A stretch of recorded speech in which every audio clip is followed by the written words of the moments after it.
Bismillahirrahmanirrahim. Assalamualaikum. Salam sejahtera kepada anda semua yang kembali ke channel Let's Tutor. Kepada yang baru jumpa video daripada channel saya, selamat datang. Dan juga kepada yang Muslim di luar sana, selamat menjalani ibadah puasa. Tak kiralah pada pukul berapa korang tengok video ni kan, selepas sahur ke, selepas berbuka ke, selepas tarawih ke, tak kisahlah.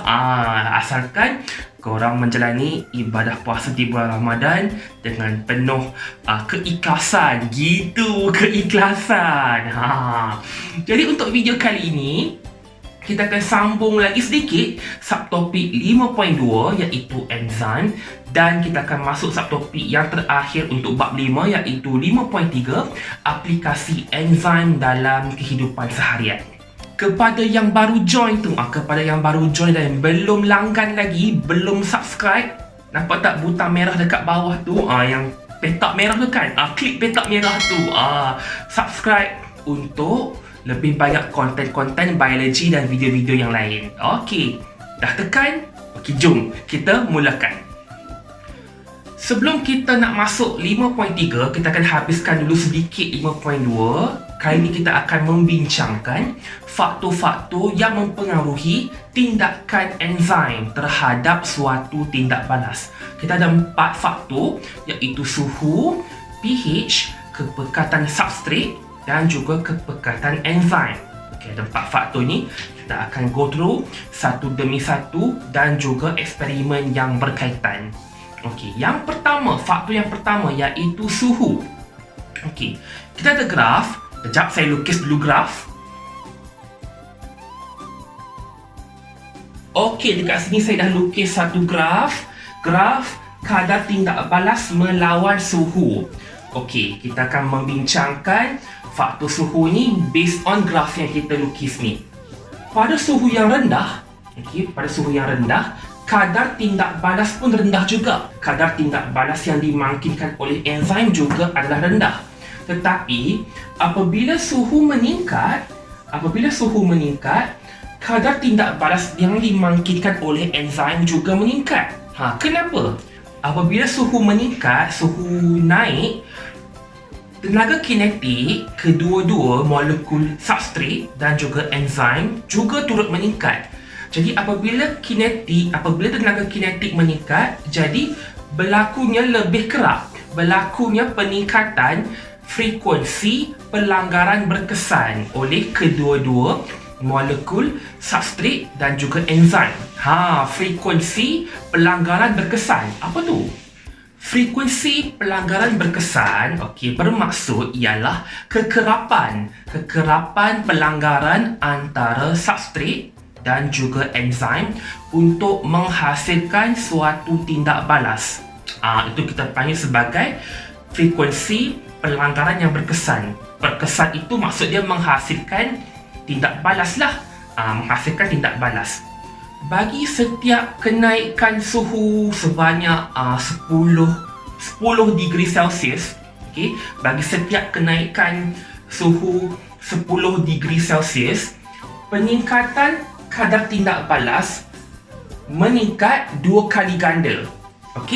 Setiap peningkatan 10 degree Celsius akan menjadikan kadar tindak balas meningkat 2 kali ganda sehinggalah mencapai suhu optimum.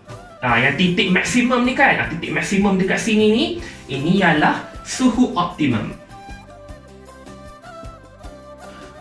Pada suhu yang optimum dekat sini ni kan, suhu yang optimum, kadar tindak balas yang dimangkinkan oleh enzim adalah pada tahap yang maksimum. Ialah maksimum lah kan dekat sini. Yang paling tinggi dekat sini, kadar tindak balas adalah yang paling tinggi pada suhu yang optimum. Dan suhu optimum untuk kebanyakan enzim dalam badan kita adalah pada suhu 37 darjah Celsius. 37 darjah Celsius. Kenapa 37? Sebab 37 ialah suhu normal badan kita. Kan? Kalau scan yang suhu dekat kedai ke dekat masjid tu kan, Kalau lebih 37, 38 dikira demam kan? Sebab range ataupun julat suhu badan normal adalah dalam 36.5 hingga 37.5.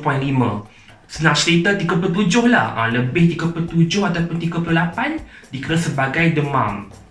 Okey, tadi suhu rendah, kadar tindak balas rendah.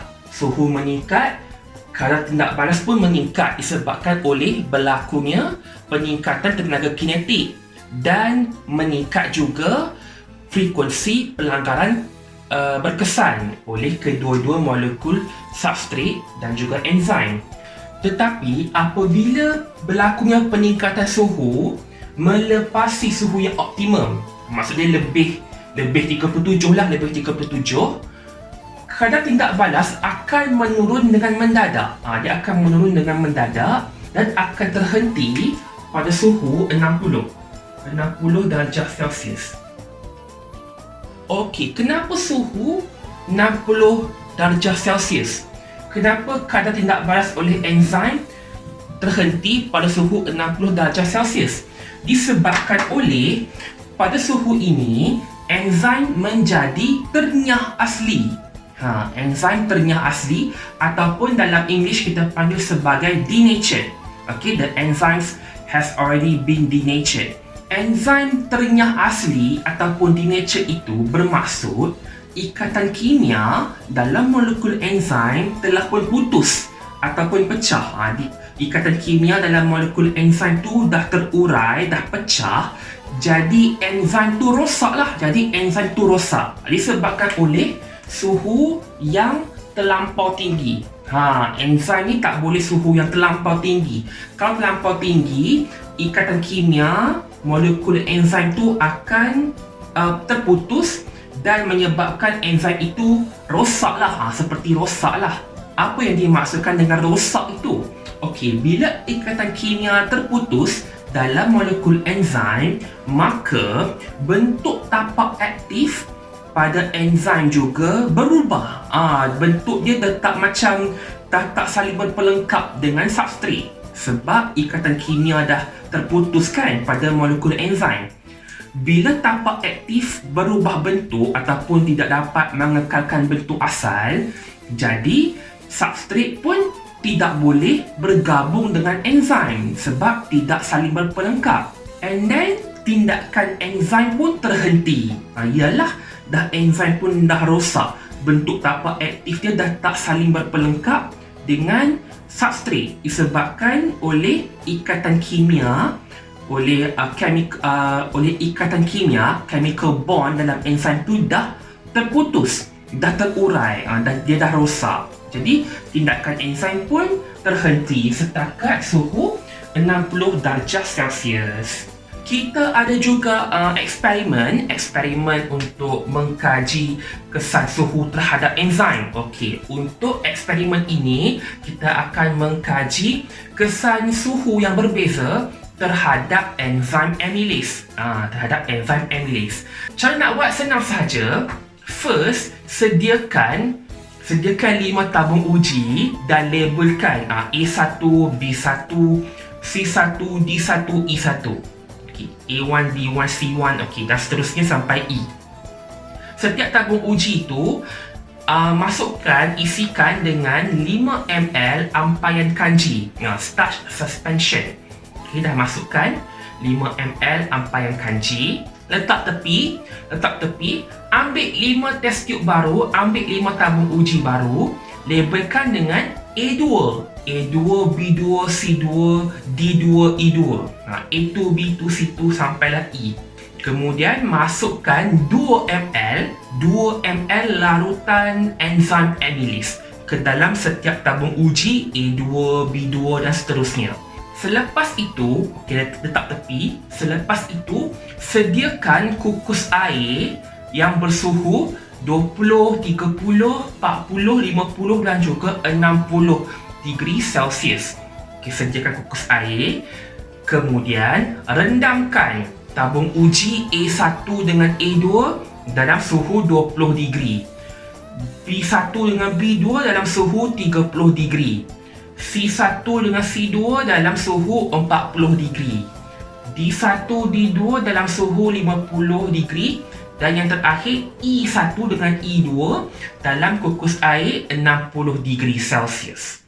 Rendamkan selama 5 minit. Lebih pun tak apa, lebih tak ada masalah.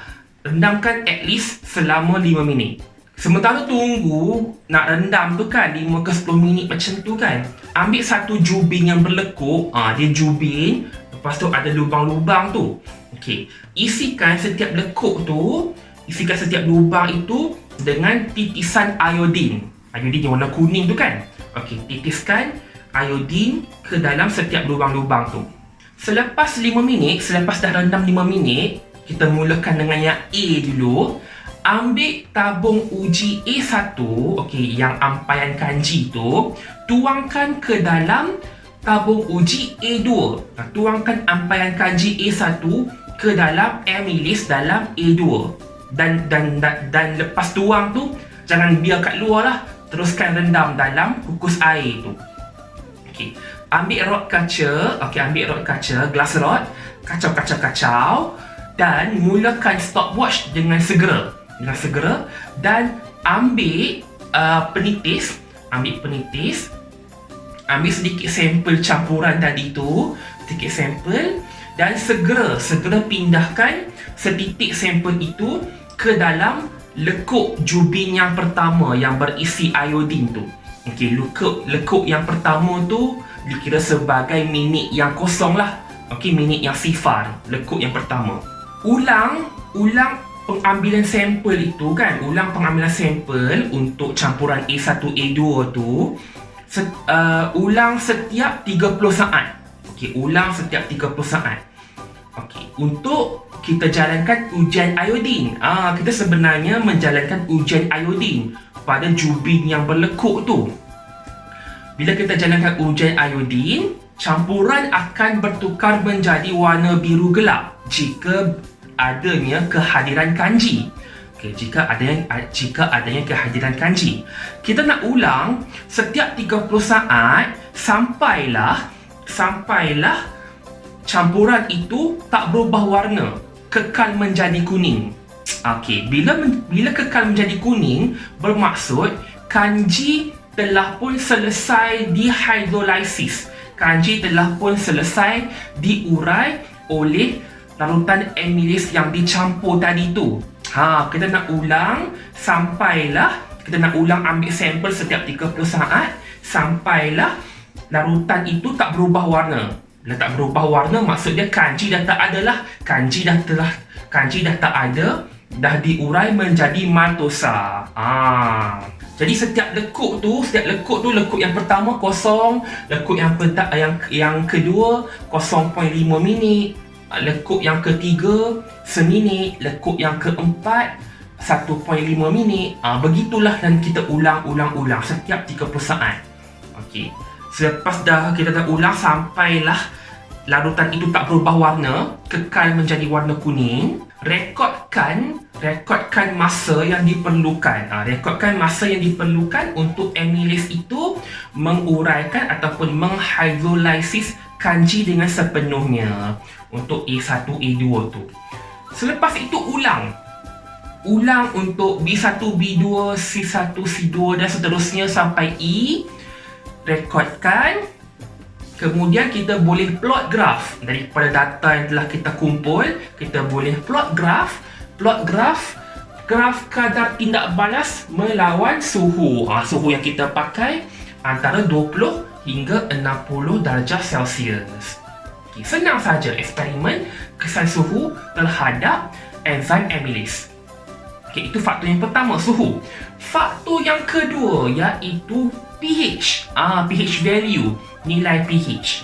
Saya lukis dulu graf. pH pun ada graf juga. Okey, kat sini saya dah buat graf kadar tindak balas melawan pH. pH daripada 1 sampai 10 lah, 10 kat hujung ni. Okey, aktiviti enzim ni juga dipengaruhi oleh pH persekitaran. Okey, pH larutan persekitaran dia. sama ada berasid ke, neutral ke, beralkali ke. Dan kebanyakan enzim mempunyai pH yang optimum antara 6 hingga 8. Antara 6 hingga 8. pH yang optimum bermaksud pH yang menyebabkan kadar tidak balas yang dimangkinkan oleh enzim menjadi maksimum. Kebanyakan enzim antara 6 hingga 8. Neutral lah. Okey, neutral. Contohnya enzim amylase ILO. Okey, enzim amylase ILO yang menghidrolisis, yang menguraikan kanji kepada maltosa. Dan pH mulut kita ini antara 6 hingga 8, neutral. Tak berasid, tak beralkali sangat. Dia macam sedang-sedang macam tu. Okay, itu kebanyakan enzim antara 6 hingga 8. Tetapi ada juga enzim yang mempunyai pH optimum yang berbeza. Contohnya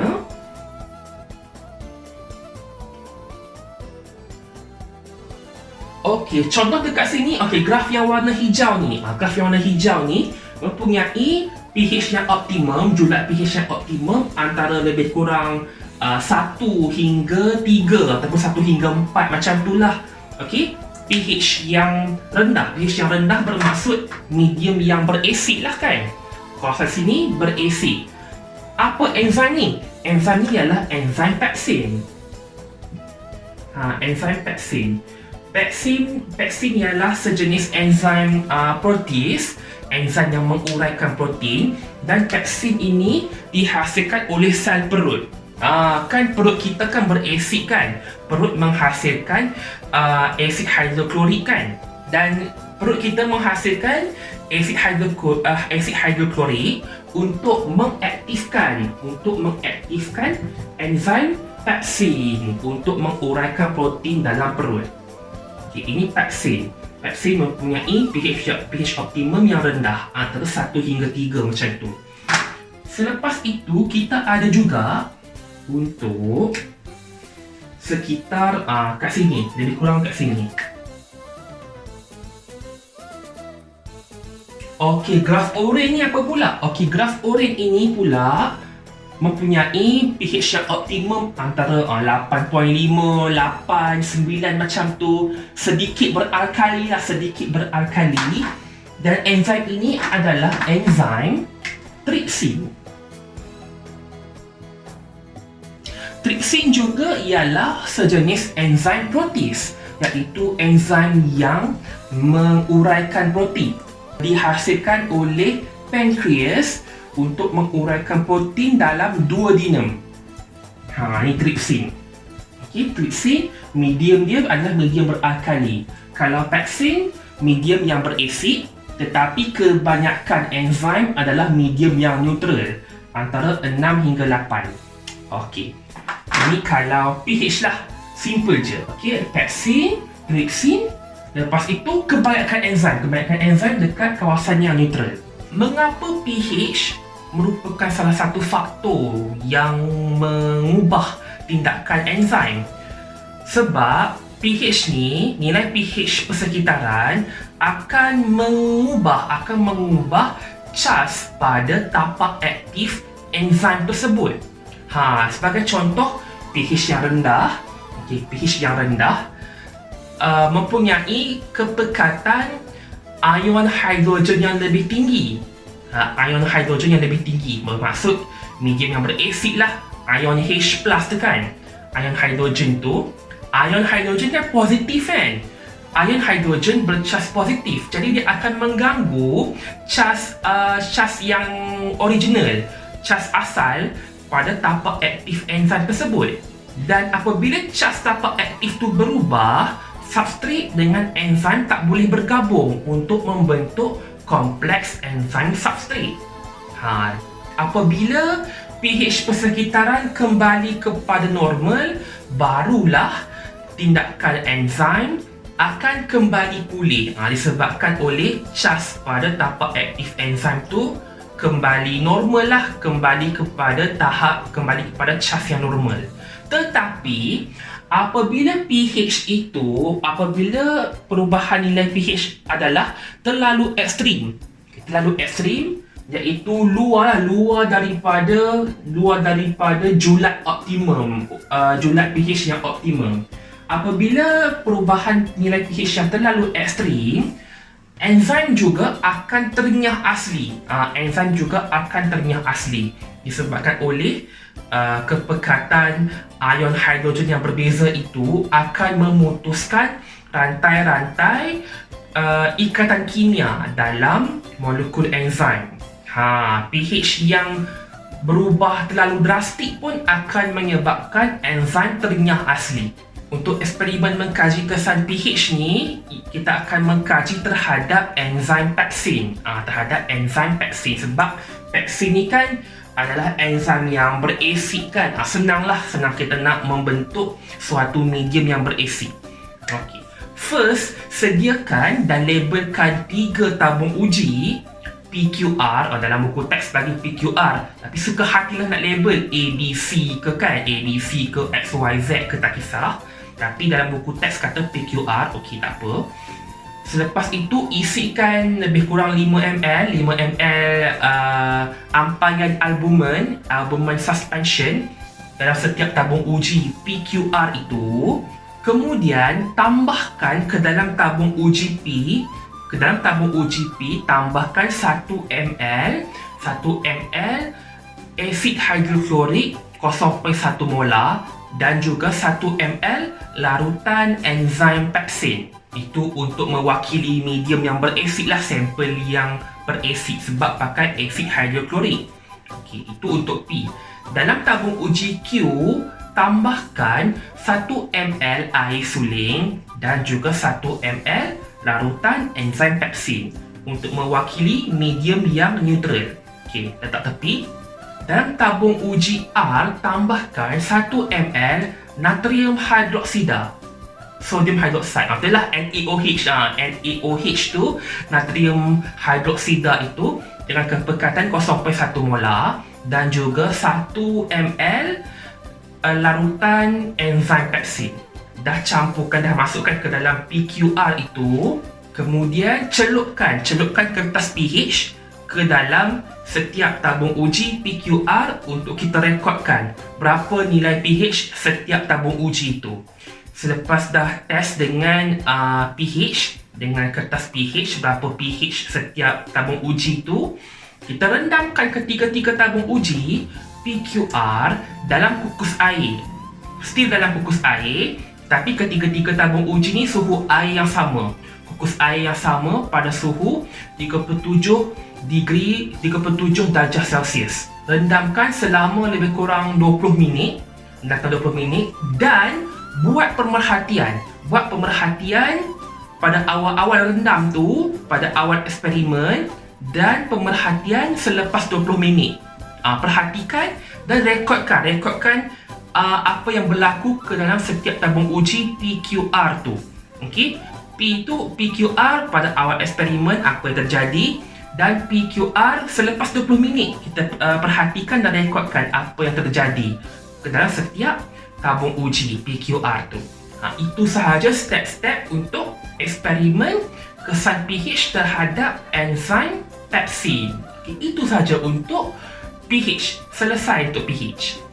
Faktor yang ketiga iaitu kepekatan substrat. Ada juga graf. Kita lukis dulu graf. Okey, dekat sini saya dah lukis graf. Graf kadar tindak balas yang dimakinkan oleh enzim melawan kepekatan substrat. Okey. Jika kita tetapkan kepekatan enzim, kita fixkan ataupun constantkan kepekatan enzim, kadar tindak balas yang dimakinkan oleh enzim kita bertingkatkan dengan menambah ataupun memekatkan lagi substrat yang ada dalam suatu sampel. Apabila kepekatan substrat ditambah, kita tambah kepekatan substrat ni, maka kadar tindak balas juga akan meningkat. Graf nampak kan? Graf ni meningkat kan? Graf ni meningkat kerana frekuensi pelanggaran berkesan juga meningkat. Frekuensi pelanggaran berkesan juga meningkat. Kenapa? Sebab bila substrate tu lebih pekat, ada lebih banyak molekul substrate dalam suatu sampel. Jadi lebih banyak kebarangkalian ataupun possibility ataupun probability kekerapan ataupun kita panggil macam betul lah, possibility lah. Apa lagi aku fikir ni? Okey, kata dia punya kebarangkalian untuk berlakunya pelanggaran antara substrate dengan enzim adalah lebih tinggi. Jadi bila possibility untuk pelanggaran berkesan lebih tinggi, jadi kadar tindak balas juga akan menjadi lebih tinggi. Kadar tindak balas akan terus meningkat sampai mencapai tahap yang maksimum. Kat sini jadi maksimum kat sini, dan selepas sampai tahap yang maksimum, kadar tindak balas oleh enzim akan malar, akan constant dekat sini. Graf ni constant, straight line kat sini. Okey, pada tahap yang maksimum ni, selepas tahap yang maksimum, kepekatan enzim menjadi faktor pengahat, limiting factor. Okey, ini kita menggraf kepekatan substrate kan. Tetapi disebabkan kita tetapkan suatu bilangan molekul enzim, suatu jumlah kepekatan enzim itu akan menjadi faktor pengahat, limiting factor. Sebab semua tapak aktif enzim, semua enzim akan tepu dengan tindak balas oleh substrate. Tepu ni bermaksud, contoh kita ada 6 molekul substrate, tapi kita cuma ada 3 molekul enzim. Kita ada 6 substrate, kita ada 3 enzim, tapi 3 enzim ini hanya boleh memangkinkan tindak balas untuk 3 molekul substrate sahaja pada satu-satu masa. Perasan tak? Kita ada enzim yang sikit, tapi substrate itu lebih pekat, molekul substrate lebih banyak. Kepekatan enzim itu akan menjadi faktor pengahat kepada kadar tindak balas. Dia boleh tindak balas terhadap 3 molekul substrate sahaja.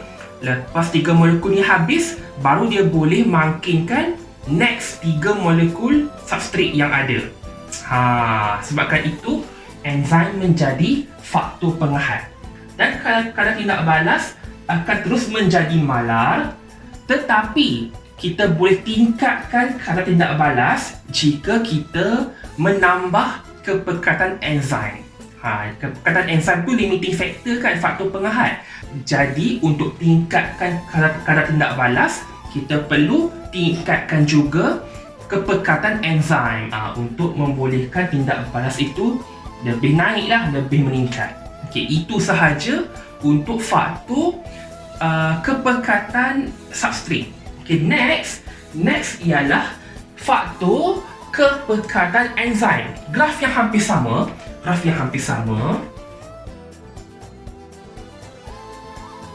Okey, kat sini saya ada graf kepekatan pula. Dekat sini saya ada graf kadar tindak balas melawan kepekatan enzim. Tadi substrate kan, kali ini enzim.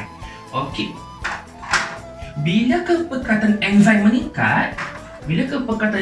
meningkat, kadar tindak balas yang dimangkinkan oleh enzim turut meningkat kerana terdapat lebih banyak tapak aktif yang tersedia untuk pemangkinan tindak balas.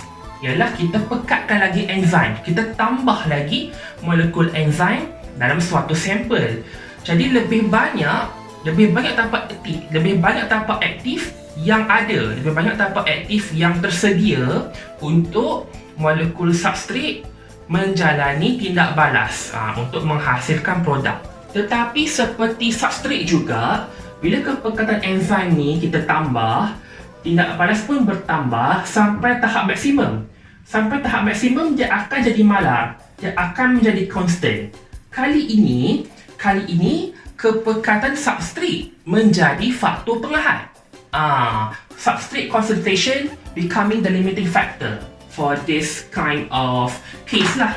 Kenapa kepekatan substrate ni menjadi faktor pengahad? Sebab, bayangkan kita ada 3 molekul substrate, tapi kita ada 6 molekul enzim. Substrate ada 3 je, substrate cuma ada 3. Jadi bila 3 substrate bergabung dengan 3 enzim, lagi 3 enzim tu kosong, tak ada reaction, tiada tindak balas sebab dah tak ada substrate kan. Nak buat macam mana? Kita cuma ada 3 substrate tapi ada 6 enzim. Jadi hanya 3 sahaja enzim yang akan digunakan, lagi 3 enzim tu kosong, tak digunakan. Disebabkan itu kepekatan substrate menjadi faktor pengahad.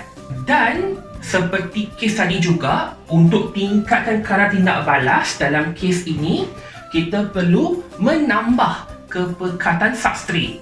Kalau kita tambah kepekatan substrate, barulah tindak balas ni akan meningkat kembali. Ini kalau kes kepekatan enzim bertambah tetapi kepekatan substrate kita fix, kita constantkan kepekatan substrate. Jadi macam inilah. Tetapi dalam kes kepekatan substrate yang berlebihan, excess, jika bekalan substrate berlebihan, gandaan kepekatan enzim akan terus meningkat. Kita boleh extrapolate graf ni.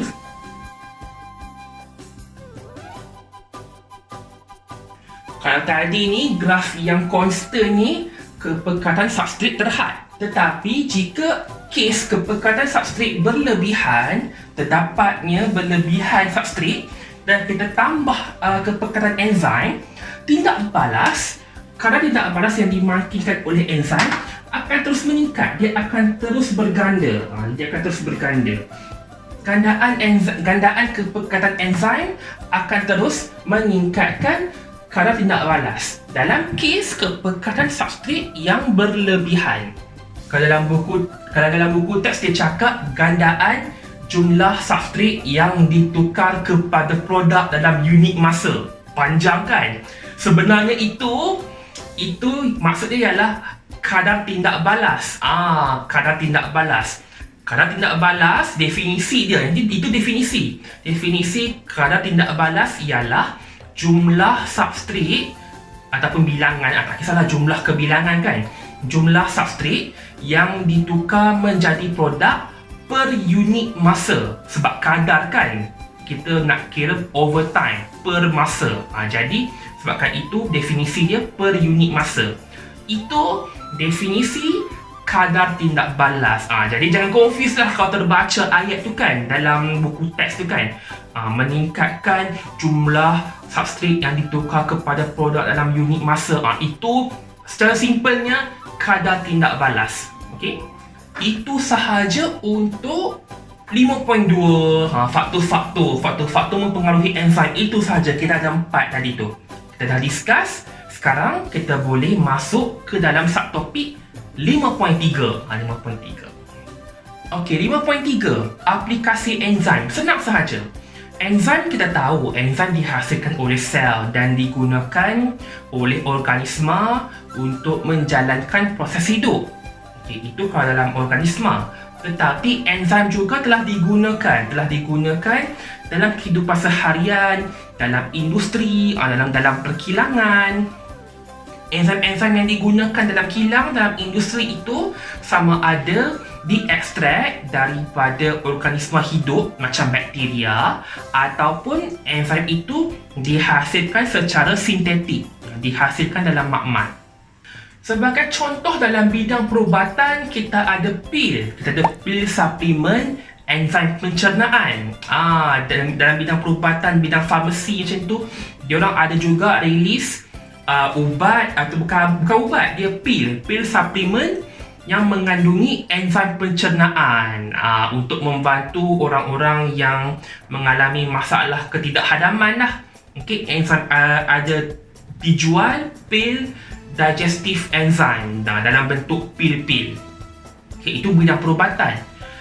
Kalau dalam bidang pembuatan barang seharian, sebagai contoh deterjen ataupun sabun pencuci baju, biodeterjen. Sabun pencuci baju juga mengandungi enzim seperti amylase, seperti protease, selulase.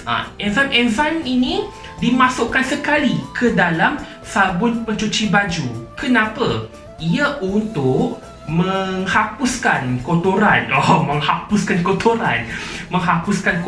pada baju yang disebabkan oleh makanan. Kotlah makanan terkena sambal, makanan terkena kicap ke kan, minyak ke apa ke kan. Jadi enzim-enzim dalam deterjen itu juga akan mencuci dan akan menguraikan kesan-kesan kotoran pada baju yang disebabkan oleh makanan. Itu kalau bidang perubatan dengan bidang sabun bidang sabun pencuci baju. Terdapat juga enzim yang digunakan dalam industri yang jenisnya adalah enzim tersekat gerak. Nama enzim tu, jenis enzim tu kita panggil enzim tersekat gerak. Dalam English kita panggil immobilized enzyme. Enzim tersekat gerak bermaksud tersekatlah, dia tak bergerak ke mana-mana, dia stay dekat tempat situ sahaja. Apa itu enzim tersekat gerak? Enzim tersekat gerak ialah enzim biasa, enzim yang ada ni kan, yang biasa ni, yang telah digabungkan ataupun dilekatkan bersama suatu bahan yang lengai dan tak larut. Lengai itu apa? Lengai itu bermaksud tak reaktif. Dia tak react lah, dia tak menghasilkan tindak balas dengan mana-mana bahan. Dia lengai dan tak larut. Kenapa nak jadikan enzim ni kita lekatkan ataupun gabungkan dengan bahan yang lengai ataupun bahan yang tak larut ni? Untuk menjadikan enzim tersebut lebih tinggi dari segi rintangan terhadap perubahan pH dan juga suhu. Perubahan-perubahan faktor ni, kita nak jadikan enzim itu lebih tahan dengan perubahan faktor persekitaran. Kita ada banyak cara untuk menghasilkan enzim tersekat gerak ni. Salah satu contohnya adalah kita lekatkan enzim pada manik ataupun berbola-berbola polimer. Kemudian kita jadikan ia seperti penapis, seperti filter. Kita lekatkan enzim pada manik tu. Manik-manik tu kita letak dalam satu bekas. Kita jadikan dia seperti filter, seperti penapis. Itu salah satu cara. Ada cara lain, kita lekatkan pada polimer lah, kita menggunakan membran telak memilih lah.